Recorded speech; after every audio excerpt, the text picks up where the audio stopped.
የዛችን ሰሐቢያ ታሪክ ማስታወስ ጥሩ ይሆናል።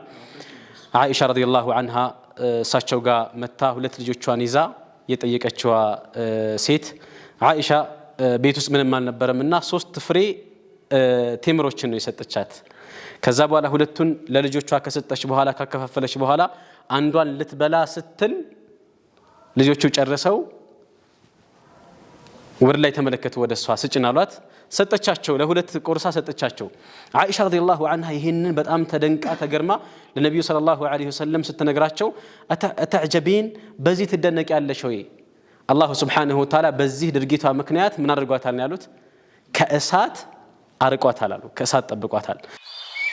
وأذن في الناس بالحج يأتوك رجالا وعلى